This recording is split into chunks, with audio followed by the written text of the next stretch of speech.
Yo, so we finally get to see a bit more of Shibashou, and I'm kinda hyped to be honest. Like, with 5,000 soldiers, this dude was able to keep an army of 20,000 soldiers at bay.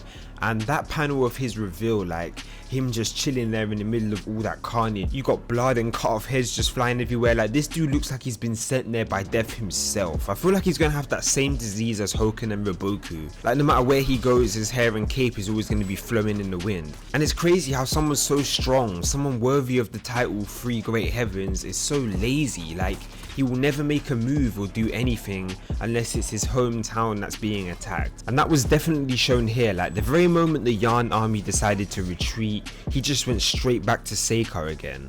And it's a shame because it'd be really interesting to see him get involved with this war. Like, it's always great to see people on that level in this type of situation.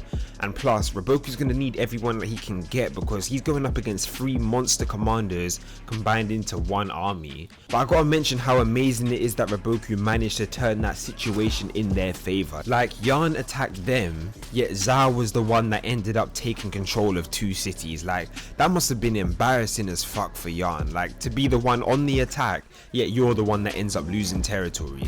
But yeah, moving on, it seems like Osen made plays this chapter. After sieging Gotar, he took all of the citizens' food and then just let them go. At first it seemed as though he was just trying to win them over for some reason, but by the end of the chapter, I kind of got the idea that he's using them to lead the way to the next city. Like, they'll probably know the shortest route to the next city, so following them will allow them to get there as fast as possible. And not only that, but the second the next city opens their gates to welcome in all of the civilians, the army could just rush in, so they could siege it extremely easily without losing too many men or resources. But yeah, I'm not too sure. We'll have to see what Osen's truly up to in the next couple of chapters, because from what Ten and Moten were saying this chapter, capturing all of these cities is highly inefficient. Like, they use up so much time and resources in the process that they barely come out with any more than they originally started with anyway, so there's basically no point to it. But from what it seems like, he's gonna go from city to city, not just for the food and resources, but for the civilians themselves. And I'm really interested to see why. Like,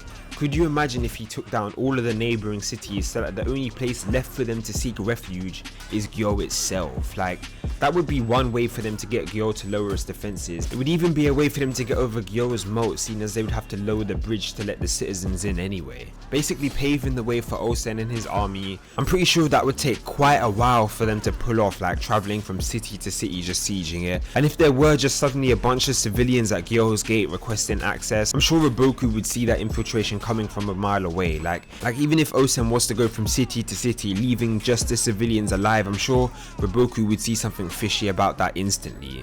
But yeah, we'll just have to see. And yet again, no Kyokai this chapter. Like, she's been missing for quite a while, so it's definitely got me wondering what's up with that. Like, is something actually happening, or is it just one of those things where a character doesn't get seen for a while? But yeah, hopefully we get her in the next couple of chapters pretty soon. Overall, I'd rate this chapter an 8 out of 10. Like, the plot just keeps thickening and it just keeps progressing further and further into this battle. Like, it's not keeping us hung up on all this boring stuff. Like, every chapter feels like something is going down that is vital to the outcome of this war, and I love that. I can't wait till they reveal everybody's plans in detail. Like, that's just gonna be so dope to see. But let me know what you guys think. Like, what do you think Roboku's gonna do next, and what do you think Osen's true goal is with these civilians? Like the video if you did, and subscribe if you haven't already for more of that kingdom greatness. And I'll see you guys in the next video. 1.